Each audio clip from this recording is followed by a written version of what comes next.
After Donald Trump announced that he was nominating RFK Jr. to be his HHS secretary, we saw two very different types of reactions from Republicans. The first is one that was appropriate. The second was one that was expected. Now, the appropriate reaction from only a handful of Republicans was to call out how crazy this decision was. RFK Jr. is a conspiracy theorist. He's anti-vax, he's anti-science, and he has no qualifications for the job.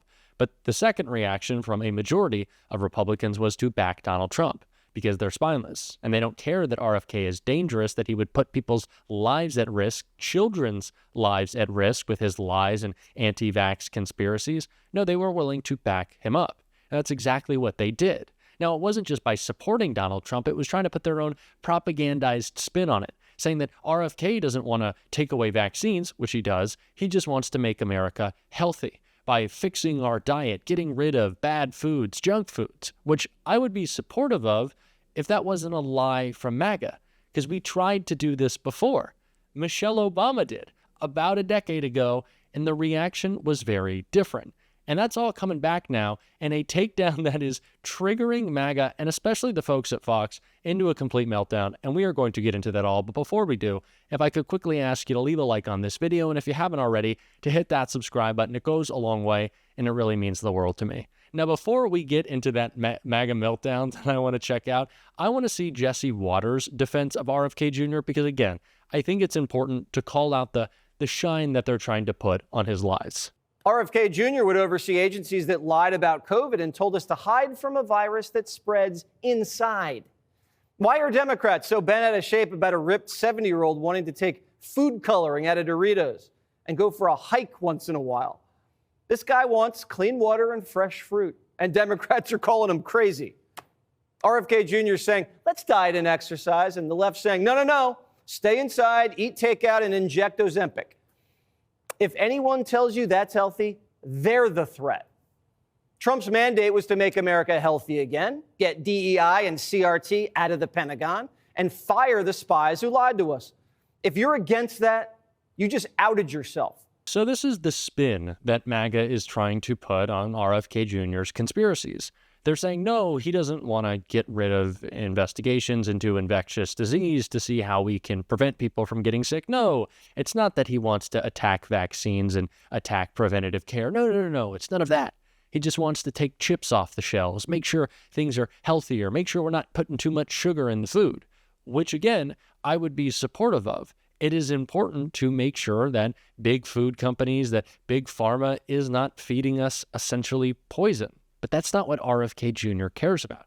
And it's clearly not what Republicans care about, because like I said, when these issues have been raised in the past by Democrats, specifically Michelle Obama, they just call us communists, fascists, socialists, use words that they don't actually understand the meanings of to attack policies that they don't also understand at all. And so that's why Abby Phillip on her show played a compilation that really reflects these lies from MAGA, especially Fox, that we're going to check out right here. As Dr. Debbie talked about, people have concerns about not just the medical part of this, but also about the food, the pesticides, everything. Yes. Interestingly enough, there was another person who many years ago tried to raise concerns about the health of the food that we feed our children and our families. And here's the reception that she received. When I heard this, I thought, get your damn hands off my fries, lady. If I want to be a fatty and shovel French fries all day long, that is my choice. We're going to have, the government fining us if we use salt. Coming up straight ahead, all this talk about the government taking salt away from you because it's so bad for you. But aren't there good things about salt? I hate the government getting involved and telling me what to eat and not to eat. Food police. Do you think the government should regulate the ingredients in the food we eat? Can't we make our own decision about whether or not we want to salt our food? All right, an Obama government obesity task force. Does every American family need a dietitian appointed by the government to tell them that this food is going to make you fat and this food is not? Make America healthy again, but that's pretty retro. I mean, Michelle Obama was actually responsibly, to be clear, talking about what we feed our children, what's in our food lunches, whether or not our nutrition standards are up to the modern age, given the obesity rates in this country? While there are many problems with the nomination of RFK Jr. to HHS, this is the biggest one to me. It's an opportunity for Republicans to play in the wellness space, pretend like they care about improving the diets of Americans, pretend like they care about making us healthy, when that's not actually the case. They just want to attack science. They want to attack institutions that are there to protect us, and really more than anything, academics and people who do research to make the world a better place. Because those same researchers are the type of people who will say that climate change is a real threat, something we know to be true. And so if Republicans can undermine some science, they can try to undermine all science. And that is beneficial to them and their conspiracies, their lies that they use to trick their supporters. That's just true. And that's what they're trying to do with RFK Jr. If they cared about making people healthier, they would have listened to Michelle Obama. But of course, they didn't. Why would they? They want to attack anyone who actually tries to help them. And it's all a shine. It's all a facade to allow RFK to Trojan horse his anti-vax rhetoric into the mainstream. And don't try to act like you can deny it. It's there in plain sight. Even RFK Jr. can't deny it when he is faced with it live on air. You have gained notoriety for your skepticism about vaccines. And over the summer in an interview, you said, quote, "There's no vaccine that is, safe and effective." Do you still believe that? I never said that. So stop me. We have the clip. Please play the clip. You've talked about that the media slanders you by calling you an anti-vaxxer. And you've said that you're not anti-vaccine, you're pro-safe vaccine. Difficult question. Can you name any vaccines that you think are good? I think some of the live virus vaccines are probably averting more problems than they're causing.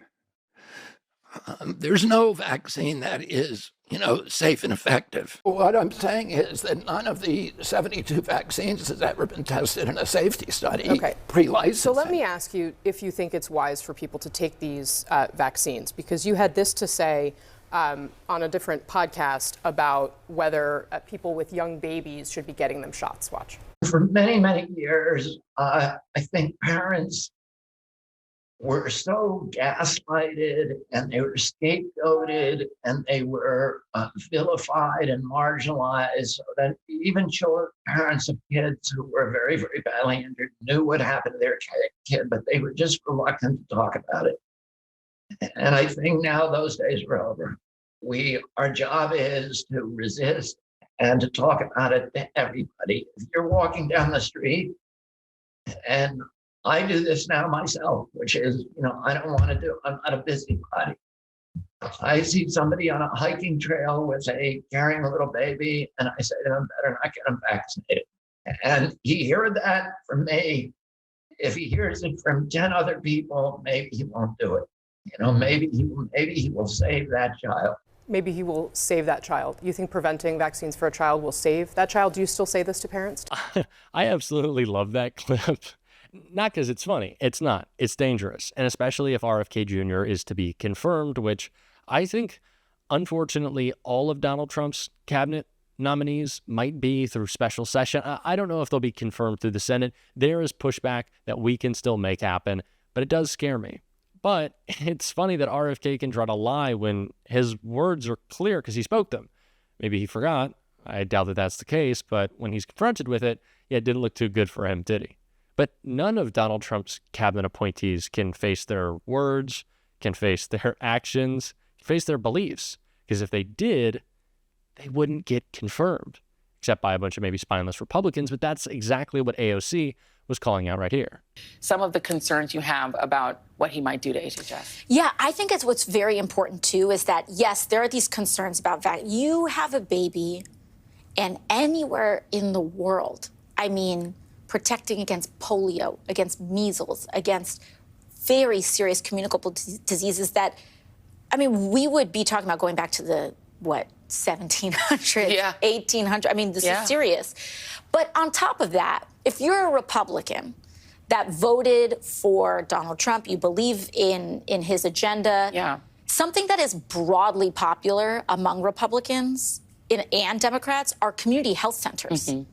If you live in a rural area and there's not a hospital very close to you, but there is a community center closer to you, it could be decimated under Robert F. Kennedy. And we're talking about people who live in rural communities. We're talking about people who live in underserved communities that have been neglected in order to, whether it's to get a shot or just to get checked up on. Sure. We're talking about the potential decimation of community health centers. And we which is haven't even devastating. gotten to Tulsi Gabbard potentially having access to national security information. And Russia loves it, loves her. And I actually think almost more than Matt Gaetz, Tulsi Gabbard's appointment is devastating. And Tulsi Gabbard's nomination, as much as she says that she's an anti-war person, she's not. Yeah. She supports very pro-war individuals. Including abroad. in Syria. And let's be very clear, Yeah. a Tulsi Gabbard nomination is a pro-war nomination globally. Point blank, period. These people are dangerous. And it's what I talked about so much with Donald Trump's Project 2025 agenda, is that it wasn't just about empowering himself, making himself a dictator on day one. The Supreme Court said he could do so. It's about empowering everyone else around him. For Matt Gaetz to go after Donald Trump's enemies as AG, for RFK Jr. to push conspiracy theories from a position of power as HHS secretary, for Tulsi Gabbard to give state secrets to Putin. That's what they want to do. Unless we use our voices and we use our power to try to call them out and stop them. And that's what we're going to be talking about every single day on the show. If you want to support that, as always, you can hit that subscribe button. You can leave a like on this video. And if you stuck around to the end, you can drop a blue heart in the comments. And until next time, I'll see you soon.